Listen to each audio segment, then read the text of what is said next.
MCQ को हल्के में मत लिया करो, कभी बच्चे क्या इसको बहुत नज़रअंदाज कर देते हैं। मेरे हिसाब से क्लास 11th और 12th में तो बिल्कुल नहीं करना चाहिए। क्लास 11th और 12th के क्वेश्चन से ज़्यादा इंपॉर्टेंट एमसीक्यू होते हैं, क्वेश्चन से ज़्यादा इंपॉर्टेंट, तो इनको मत छोड़ा करो कभी भी।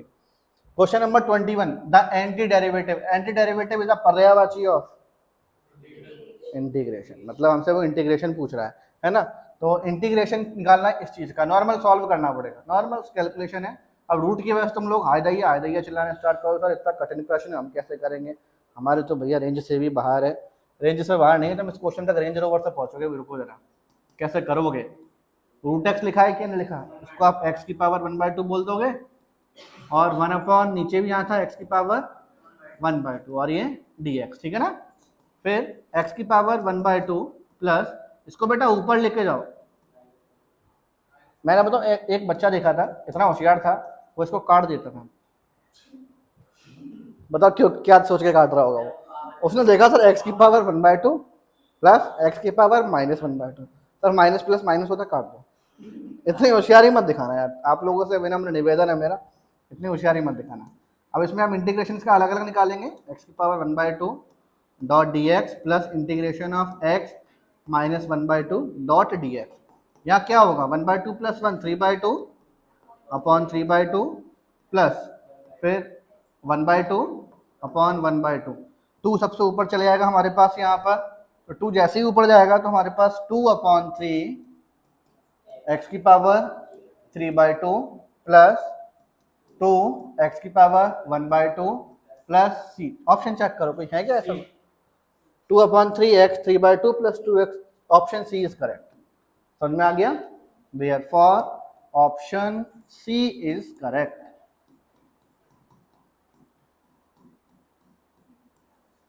सिंपल क्वेश्चन था, समझ में आ गया सभी को, बहुत अच्छे समझ में आ गया ना। Last question of this exercise, इसके बाद हमारी पहली एक्सरसाइज इंटीग्रेशन ही खत्म हो जाएगी। If dy dx of fx is equals to this. देखो dy बाई dx मतलब क्या होता था, अभी कुछ टाइम पहले जो पढ़ा था डिफरेंशिएशन, तो मुझसे बोला गया कि मेरे पास कोई फंक्शन होगा fx, उसका डिफरेंशिएशन मुझे ये दिया गया है।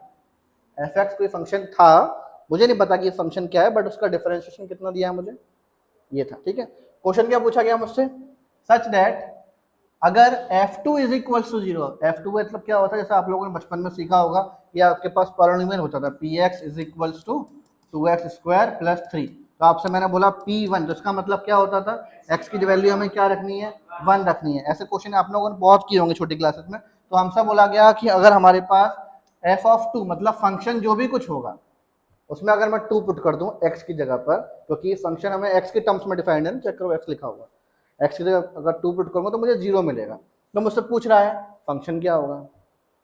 बच्चों के दिमाग की बत्ती तो बहुत जल्दी चल चुकी है, क्योंकि बच्चों ने सीख रखा है अच्छे से, आप लोगों ने सीख रखा है कि सर अगर हम डिफरेंशिएशन का जो भी आंसर होता है उसको अगर हम इंटीग्रेट करेंगे तो हमें क्वेश्चन वापस मिल जाता है कि नहीं मिल जाता। भाई चैप्टर की स्टार्टिंग में तुम्हें क्या बताया था, ये बताया था कि बेटा हमारे पास कोई भी फंक्शन है, मान लो y या फिर fx, कुछ भी नाम दे दो, अगर इसका हम डिफरेंशिएशन करें, अगर इसका हम क्या करें, डिफरेंशिएशन करें,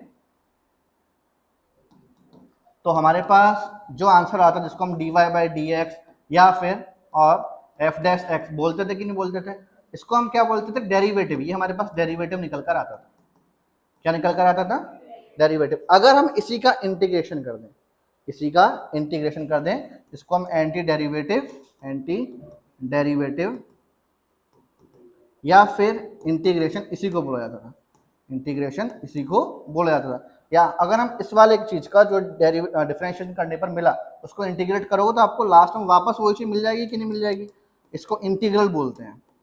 क्या बोलते हैं, इंटीग्रल। इसका एक नाम और होता है प्रिमिटिव भी बोला जाता है इसको, प्रिमिटिव इसका नाम है, प्रिमिटिव चेक कर लेना गूगल पे मिल जाएगा, ठीक है। इसका नाम होता है, इतना काम का नहीं है, मैंने बता दिया तुम्हें, एक दिन दिमाग में याद आया स्ट्राइक किया तो बता दिया, इसको इंटीग्रल बोलते हैं, ठीक है बेटा। तो यहाँ से यहाँ तक पहुँचने के लिए अगर हमें कभी डिफरेंशिएशन का आंसर दिया गया होगा, पूछा गया होगा कि भाई उसका पुराना वाला रूप बता दो, तो आप उसको सिंपली इंटीग्रेट करोगे। आप भी यहाँ पर इसको इंटीग्रेशन करोगे कि नहीं करोगे, आंसर मिल जाएगा कि नहीं मिल जाएगा, मिलेगा कि नहीं मिलेगा। तो हम करने स्टार्ट करें इसको यहाँ से मैं हटाता हूँ पहले। हाँ,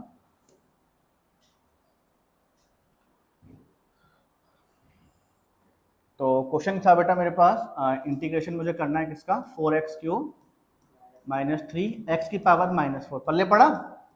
अरे मैंने थोड़ा डायरेक्ट लिख दिया, एक्स अपॉन 4 को आप ऊपर लेके जाओगे तो एक्स की पावर -4 ही बनेगा कि नहीं बनेगा, यही बनेगा यहाँ पर।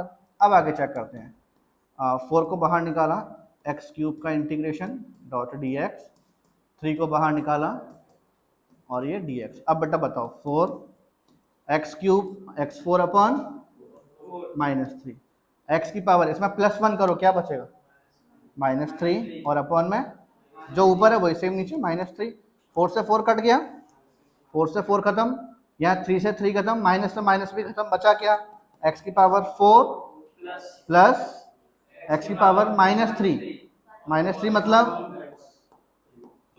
कोई दिक्कत तो नहीं है, प्लस सी। ये हमारे पास इंटीग्रेशन का आंसर हो गया। हाँ नहीं अभी सही नहीं है, अभी सही नहीं है, बचा हुआ है, मैं तुम बताता हूँ क्यों बचा हुआ है। हमें इसमें कांस्टेंट वैल्यू तो पता ही नहीं है अभी, जबकि जो ऑप्शन दिए गए हैं, ऑप्शन जो हमें दिए गए हैं उन ऑप्शन के हिसाब से तो बेटा हमारे पास इसमें कांस्टेंट वैल्यू है कि नहीं है। अब जैसे अभी उसने बोल दिया सर इसका ऑप्शन सी सही है, बेटा ऑप्शन सी किस हिसाब से ही बोला, x4 + 1 अपॉन एक्स क्यूब तो सब में मिल रहा है देखो। तुम तो बेटा भविष्यवाणी कर रहे हो, कुछ के अंदर कांस्टेंट प्लस का भी तो होगा, तो यहाँ प्लस भी तो है, कांस्टेंट तो हमें पता ही नहीं होता, माइनस है कि प्लस में सॉल्व करने पर मालूम पड़ता है। यहाँ पर इस क्वेश्चन में F2 भी जो दिया है बेचारा गला फाड़ फाड़ के चिल्ला रहा है वो, सर मुझे भी तो इस्तेमाल कर लो, उसको इस्तेमाल करते हैं बेचारे को अपन। तो अपन क्या करेंगे, यहाँ पर F2 की वैल्यू क्या लेंगे, मतलब इस फंक्शन में सुनो मैं क्या करूंगा, यहाँ मैंने लिखा पुट x = 2, तो समझना ध्यान से। तो क्वेश्चन में F2 कितना दिया गया था, तो देयरफॉर F2 इस पूरे में 2 लग दो x की जगह पर, तो 2 की पावर 4 प्लस 1 अपॉन 2 की पावर 3 प्लस c = 0। ठीक है, तो हमारे पास 2 की पावर 4 2 दूनी 4 16 और ये 1 अपॉन 8 प्लस c = 0।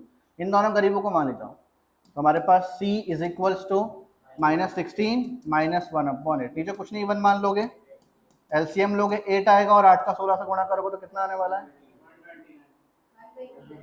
वही मैं सोच रहा हूँ बड़ी स्पीड में तुम लोगों ने 128 बोल दिया। 128 माइनस का आएगा कि नहीं आएगा, बड़ी असीम शक्तियाँ हैं तुम्हारे पास। c = -129 अपॉन 8, तो हमारे पास c की वैल्यू कितनी आ गई, तो आंसर तो यही था बट इसमें c नहीं था, अब c कितना आ गया, तो हमारे पास जो एग्जैक्ट आंसर आने वाला है वो x4 + 1 अपॉन एक्स क्यूब और -129 अपॉन 8। ये डेफिनेट इंटीग्रल है, डेफिनेट इंटीग्रल है, और ये इनडेफिनेट इंटीग्रल, दोनों में फर्क समझ लो एक बार।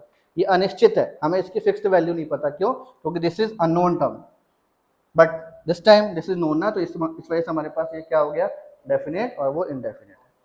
क्लियर हो गया, समझ में आ गया अच्छे से। और इसी के साथ एक्सरसाइज 7.1 स्वाहा छापना स्टार्ट करो, ठीक है।